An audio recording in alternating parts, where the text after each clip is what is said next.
Welcome to Behind the Line, where we pull back the curtain on the challenges facing first responders and frontline workers. The work you do is unique, and so are the stresses that go with it. Join me as we tackle key issues to reduce risks for burnout, and as we work to support you in doing the job you love without sacrificing being the kind of person you want to be. Hey there, and welcome back to Behind the Line. For those of you new to this show, I'm your host, Lindsay Faas. I'm a clinical counselor specializing in trauma therapy, and as a result of my exposure to supporting those on the front lines, I've become a passionate wellness advocate and educator for first responders and frontline workers. Behind the Line is a place for us to talk about the real life, behind the scenes challenges facing you on the front lines. The work you do is incredibly hard and shines a light on the darkest aspects of humanity and suffering. There are no easy answers for how to cope with what you face, but I created this podcast with the hope of bringing easy access to skills for wellness, allowing you to find greater sustainability both on the job and off. Now, if you haven't already shared this podcast with your community of coworkers, this is the time to do it, because today we are launching into a 5-week series that is going to cover a topic that has become trendy to talk about, but tends to hit some degree of resistance with those on the front lines. We're talking about self-care. The reason I say you should share this with your circle is because we are going to tackle this topic from every angle, and you're not going to want to miss it. So find me on social media at Lindsay A. Faas to share our posts with your colleagues or on your professional forum group pages. Send the info to your union or workplace to include in their email newsletters. Shout it from the rooftops. Send carrier pigeons. I don't care how you do it, but get the word out, because self-care has become a bit of a hot button topic. And we're going to want to clarify exactly what self-care is all about, why we have resistance to it, how to overcome barriers to it, and how to make it a meaningful, personal, and practical tool in our strategic wellness action plan. Every single first responder and frontline worker needs this series. So show some love to one another by offering this resource to those you care about on the job. As I said a minute ago, self-care has become this trendy topic, talked about often, but it also has become a bit of a hot button topic for those on the front lines. And I think this is for a few reasons. First, as with other topics we've covered on this show, I think many perceive self-care as fluffy, or to use a word I don't love, girly. Like taking a bubble bath while diffusing essential oils with candles lit around the room. Second, I think it's brought up as an answer to all things.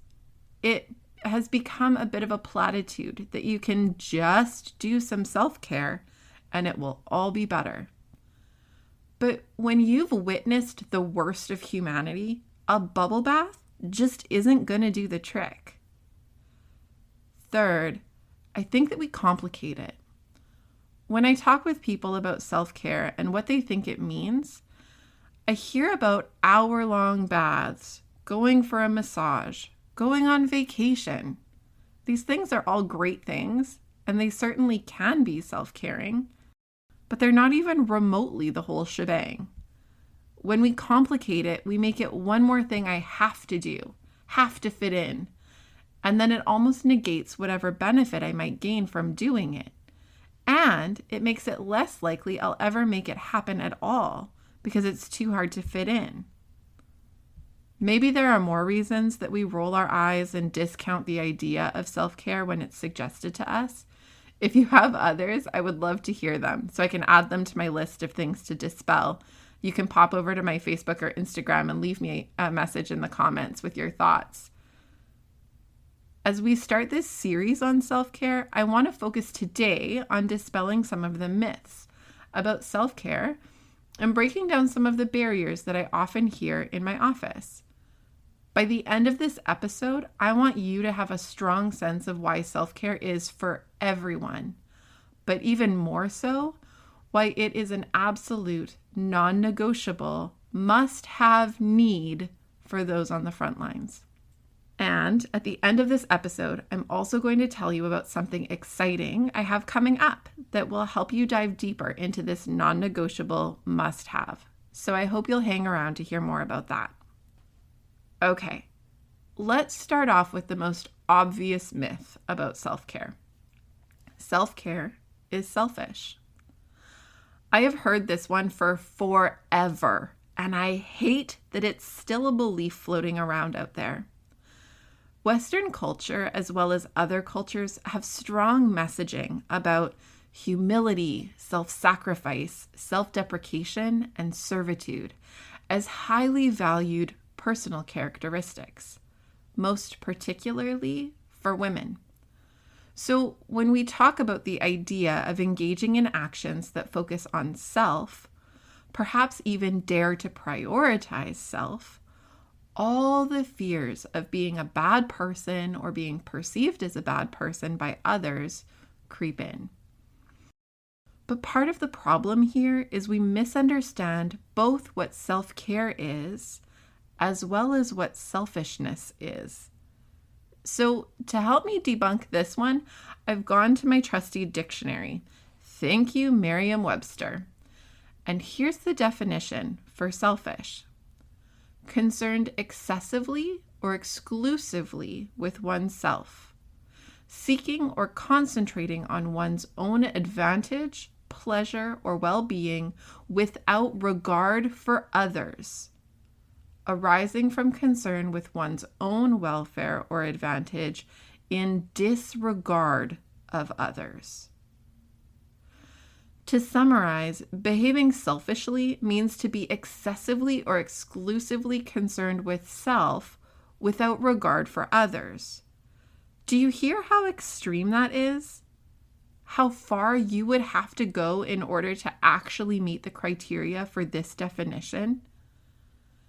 Engaging in self-caring actions, i.e., ensuring our base wellness and sanity, can hardly be considered excessive or exclusive fixation with self.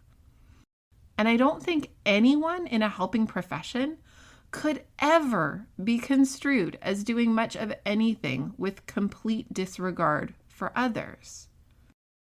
When we fully understand what selfishness means, I think we can quickly see that it would be difficult to self-care ourselves into qualifying for this kind of extreme self-preoccupation. I also said a minute ago that part of the problem here is misunderstanding not just what selfishness is, but also what self-care is.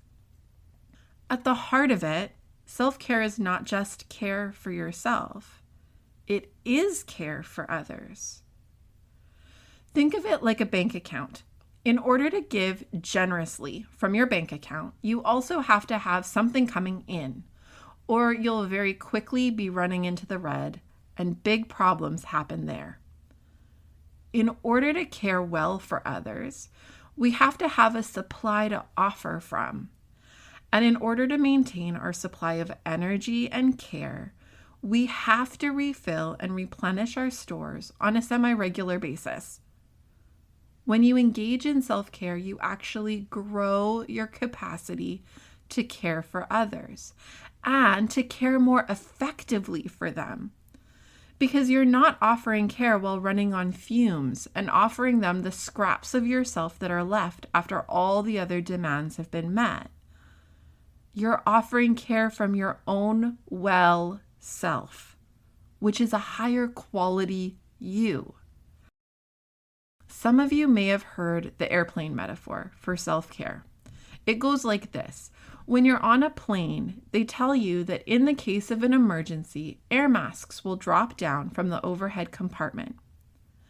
And they instruct you that you are to put on your own mask before helping others.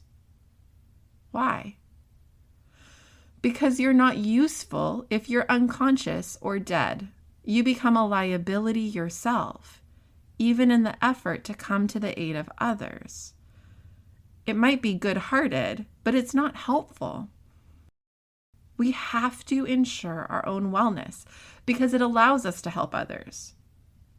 When we understand this, when we understand the math of it, suddenly the idea that self-care is selfish becomes ridiculous, because not only is it not selfish, it is actually to the significant benefit of others.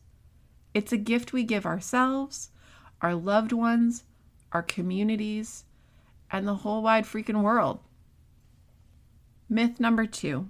Self-care is a fluffy, girly, dumb waste of time and doesn't fix anything. All right, I'll admit, this one might be a few myths mixed together. A lot of people report believing that self-care is feminine, that it is long baths, smelly candles, and trips to the spa. That is a bunch of hooey. Self-care has as many different faces as the people who employ it as a tool. It is personal to the user and can be so many things.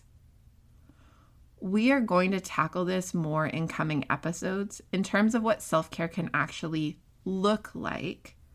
So come back for the coming episodes in the series. But I promise you, there is nothing specifically fluffy or girly about self-care.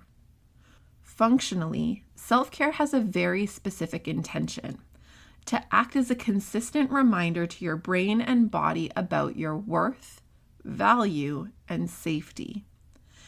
In many ways, this is connected to the last several episodes where we discussed mindfulness and the ways we engage our brain to target train the structures of our brain that help to counterbalance stress.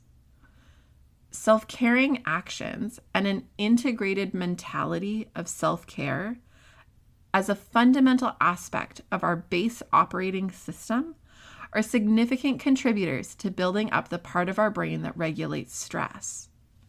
Many people talk about self-care being nice in the moment that they're doing the action, but not keeping it up as a routine, out of a belief that the effects are temporary and don't actually fix anything. The challenge is that self-care is not a magic wand. It doesn't instantly ease all of the problems in the world. Self-care is also not able to undo the fact that life is really hard sometimes, particularly when what you're exposed to in frontline work is so far above and beyond what a bad day is intended to look like for most people.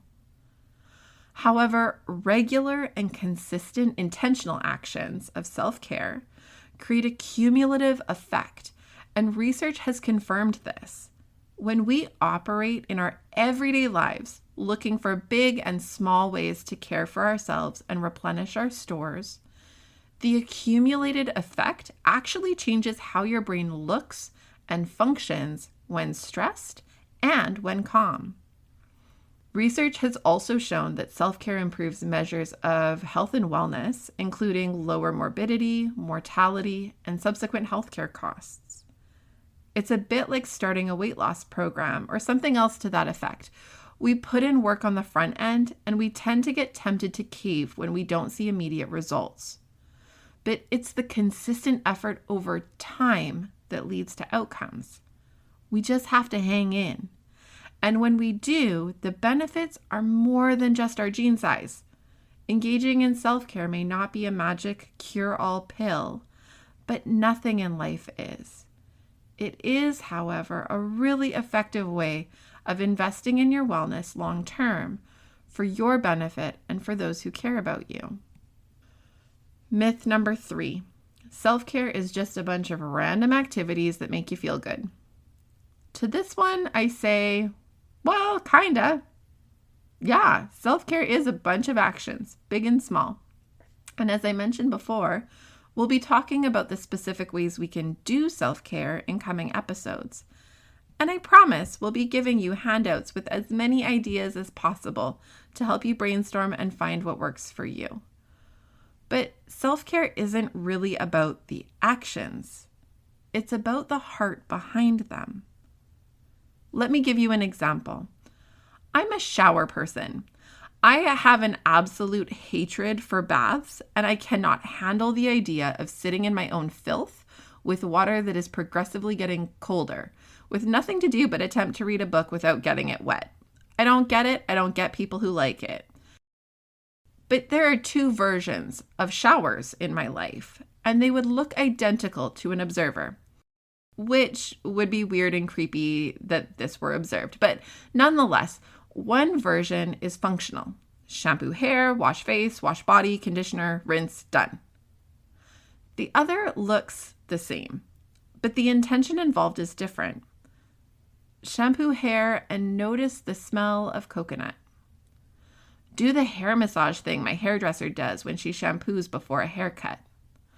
Notice the warmth of the water. Breathe in the steamy lavender-scented air while I soap.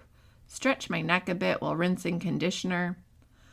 On the outside, the actual steps would look almost the same. But in one version, I'm just trying to get through the task I have to do before moving on to the next part of my day.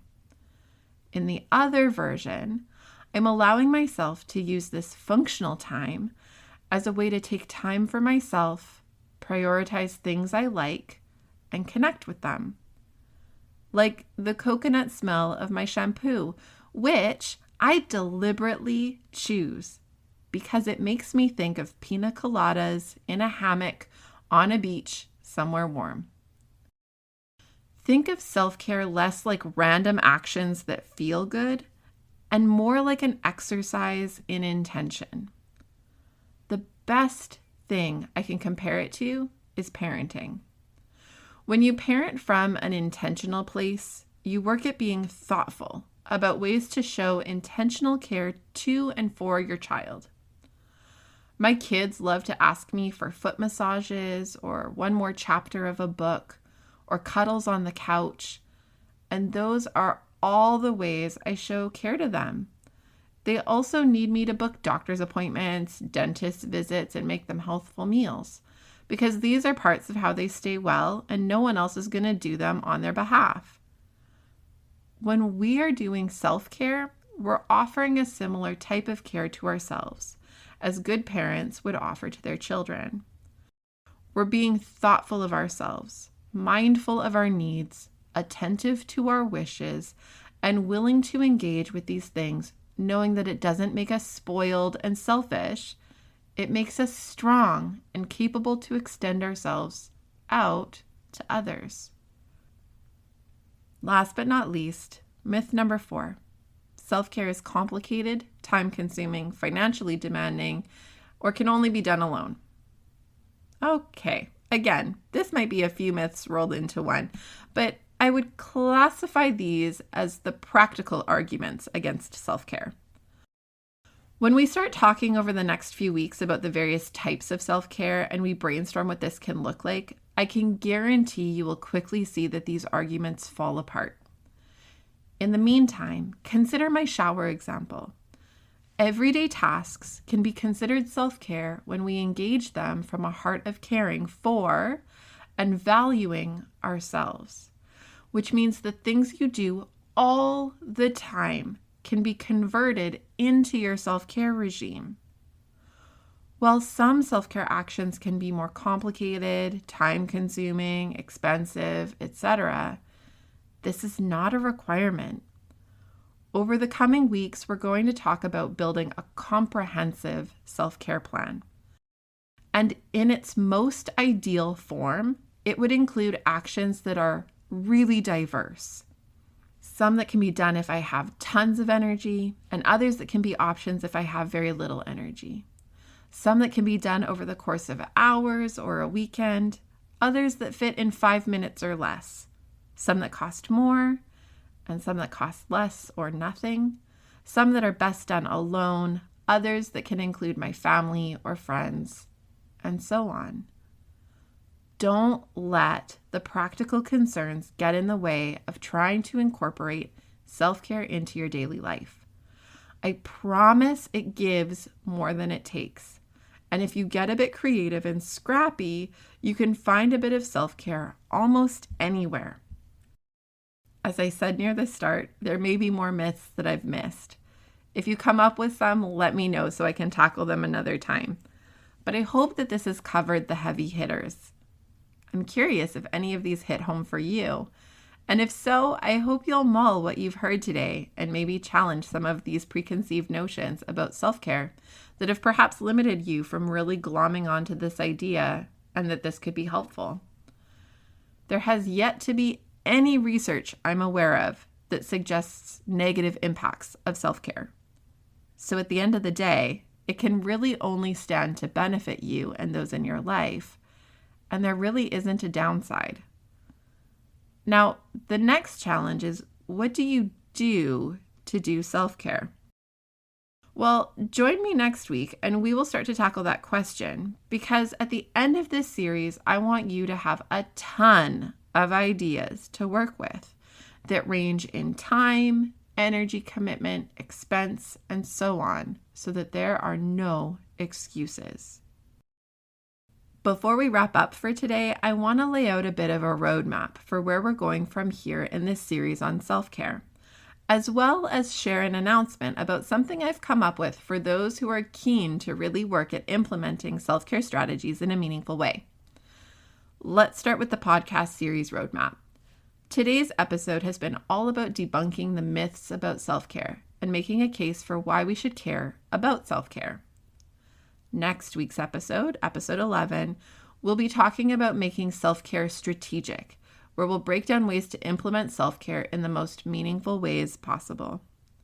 The week following, episode 12, we will cover self-care.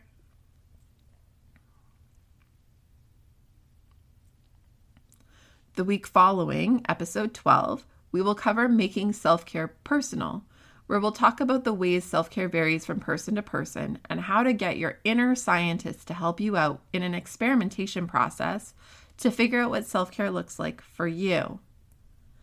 After that, episode 13, we will tackle making self-care practical, because all the learning about self-care in the world won't amount to a hill of beans if you can't actually put it into action and keep it up consistently day to day. And last but not least, episode 14 is all about doing the shit and making it happen, where we will wade through barriers that can get in the way, developing habits that stick, and reaping the benefits of all your hard work. Now, on top of this podcast series, and in an effort to make sure that you walk away from this with every chance at success in creating a killer self-care component of your strategic action plan for wellness, I am also going to be launching a 5-day challenge at the beginning of March called the Self-Care Dare 5-Day Challenge for First Responders and Frontline Workers.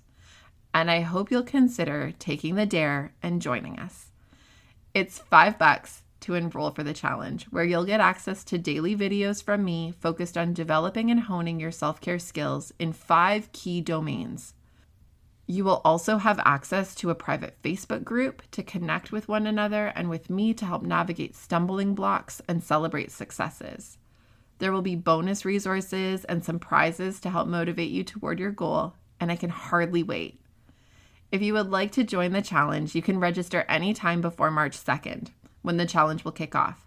You can find where to register in the show notes of today's episode.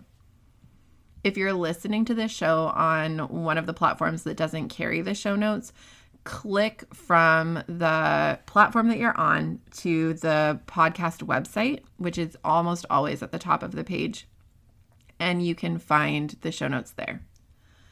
As I mentioned at the start of this episode, I hope you'll share this with those that you care about and who are on the front lines alongside you. I have this dream of a culture shift for frontline workers where we collectively value wellness and support one another's wellness, rather than fearing stigma and perceptions. I may not live to see it, but it starts with things like this: sharing tools that help to build us up, that give us common language and skills, and that encourage us to not just bide time and survive in the job, but to find tools to help us thrive. I want that for you and for your peers, and I hope that you will help me get the message out. As always, I would love to hear from you, and I always enjoy receiving thoughts, stories, reflections, and feedback from episodes. My contact details are always in the show notes. Until next time, everybody, Stay safe.